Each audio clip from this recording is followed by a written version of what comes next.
بسم اللہ الرحمن الرحیم۔ السلام علیکم۔ کیپٹل ٹاک میں خوش آمدید۔ وزیر اعظم شہباز شریف صاحب نے اعلان کیا ہے کہ 5 آئی پی پیز جو ہیں انہوں نے رضا کرانہ طور پہ جو اپنا معاملہ ہے اس کو طے کر لیا حکومت کے ساتھ، اور تقریباً عوام کو اس کا 60 ارب روپے کا فائدہ ہوگا۔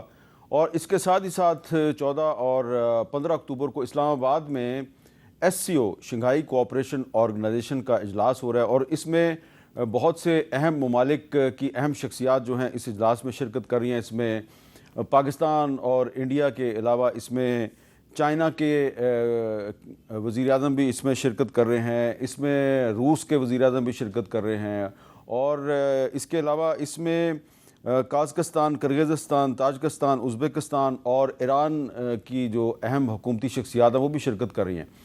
تو یہ ایک بڑا ہی ایک اہم اجلاس ہونے والا ہے۔ اس کی وجہ سے اسلام آباد، راولپنڈی میں بہت سے حفاظتی اقدامات کیے گئے ہیں، اور ساتھ ہی ساتھ جو ایک کانسٹیٹیوشنل امینڈمنٹ ہے اس کا بھی معاملہ چل رہا ہے۔ نواز شریف صاحب اور بلاول صاحب کی ایک اہم ملاقات ہوئی ہے، اور اس کے علاوہ ایک اور ملاقات جو ہے وہ بڑی اہم ہے، اور وہ ہے علی امین گنڈا پور صاحب کی ملاقات محسن نقوی صاحب کے ساتھ، اور خیبر پختونخوا کے جو گورنر ہیں فیصل کریم کنڈی صاحب، ان کے ساتھ۔ تو معاملات کس طرف جا رہے ہیں؟ کیا جو آئینی ترمیم کا معاملہ ہے وہ کچھ ڈیلے ہو گیا یا ابھی تک آن کارڈز ہے؟ اس پہ گفتگو کے لیے ہمارے ساتھ موجود ہیں ثناء اللہ صاحب، وزیر اعظم کے مشیر برائے سیاسی امور، اور جناب شیخ وقاص اکرم صاحب، پاکستان تحریک انصاف کے سیکرٹری انفارمیشن ہیں، وہ ہمارے ساتھ موجود ہیں۔ رانا صاحب، سب سے پہلے تو یہ بتائیں کہ یہ ہمارے ساتھ موجود ہیں شیخ وقاص اکرم صاحب، تو ان کو ہم کانٹیکٹ کرتے رہے، بڑی مشکل سے ایک کانٹیکٹ میں آئے ہیں، اور ہماری انفارمیشن کے مطابق یہ انڈر گراؤنڈ ہیں، اور ان کے علاوہ بھی بہت سے ان کے جو ساتھی ہیں وہ انڈر گراؤنڈ ہیں۔ تو یہ کس کے خوف سے انڈر گراؤنڈ ہوئے ہیں؟ یہ میرا خیال ہے کہ خود ہی شوقیہ طور پہ انڈر گراؤنڈ ہوئے ہیں، ورنہ نہ ایک آدمی انڈر گراؤنڈ ہو اور میڈیا پہ بھی موجود ہو تو یہ کیسا انڈر گراؤنڈ ہے؟ تو اگر کسی نے ٹریس کرنا ہو، اگر کسی کا یہ خوف ہے کہ جی کوئی ٹریس کر لے گا کہ ہم کہاں ہیں، تو ایسی صورت میں جو ہے وہ ٹریس تو کیا جا سکتا ہے، لیکن میرا نہیں خیال کہ شیخ صاحب کو کوئی انڈر گراؤنڈ ہونے کی ضرورت ہے۔ یہ بالکل آزادی سے گھومیں پھریں اور اپنے معمولات زندگی جو ہے ان کو انجام دیں۔ اچھا شیخ وقاص اکرم صاحب، پہلے تو بہت بہت شکریہ، آپ کے ساتھ بہت مشکل سے رابطہ ہوا ہے ہمارا، آپ ہمارے کانٹیکٹ میں آ گئے ہیں، اسکرین پہ بھی نظر آ رہے ہیں، اور میں ناظرین کو بتا دوں کہ یہ زوم کی مدد سے شیخ صاحب جو ہیں وہ ہماری اسکرین پہ نظر آ رہے ہیں۔ لیکن شیخ صاحب، یہ کیا میرا یہ دعویٰ درست ہے کہ آپ انڈر گراؤنڈ ہیں؟ جی، آپ کا دعویٰ درست ہے، اور میں نے رانا صاحب کی بات سنی ہے۔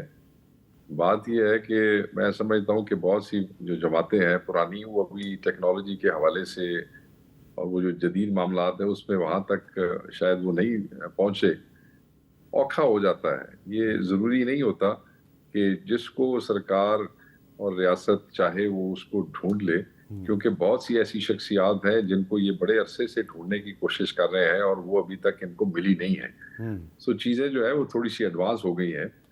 ہر چیز جو ہے وہ اختیار میں نہیں ہوتی، کئی چیزیں اختیار سے باہر بھی ہوتی ہیں۔ کسی چیز کا خوف نہیں ہے۔ رانا صاحب ہیں، سیاسی آدمی ہیں، بات کو سمجھتے ہیں، پرانے آدمی ہیں، کسی چیز کا خوف نہیں ہے۔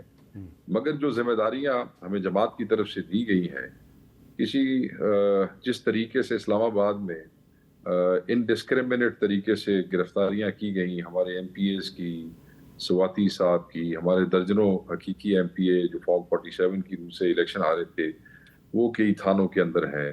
پنجاب کے اندر، لاہور کے اندر کتنے لوگ گرفتار ہوئے، کس طریقے سے ہمارے لوگوں کے آرڈرز جو ہیں وہ نکالے گئے ہیں، پرچوں میں نام دیے گئے ہیں۔ میں یہ سمجھتا ہوں کہ اگلے چند دن بہت اہم ہیں، اور اس میں سیکرٹری اطلاعات کا جو کام ہے اس میں گرفتاری یا ناجائز، دیکھیں نا، ہم تو آلریڈی ایک دفعہ ایبڈکٹ ہو چکے ہیں۔ رانا صاحب کی پارلیمنٹ میں نقاب پوش آئے اور ہمیں وہاں سے ایم این ایز کو لے کے چلے گئے، اور پھر پولیس کے تھرو ہمیں وہ دہشت گردی کے پرچے اور پھر ضمانت جیسے ہوئی، وہ سب ان کے علم میں ہے۔ اس کے بعد جو ایم این اے ہمارے اٹھائے گئے اور اٹھا کے انہیں کس طریقے سے رکھا گیا اور جس دو راتیں ہمیں جگایا گیا وہ بھی آپ کے سامنے ہے۔ پھر کس طریقے سے آج شفقت عوان کے گھر سرگودے میں اور ڈیرے پہ حملہ ہوا، جاوید وڑائچ کا ڈیرا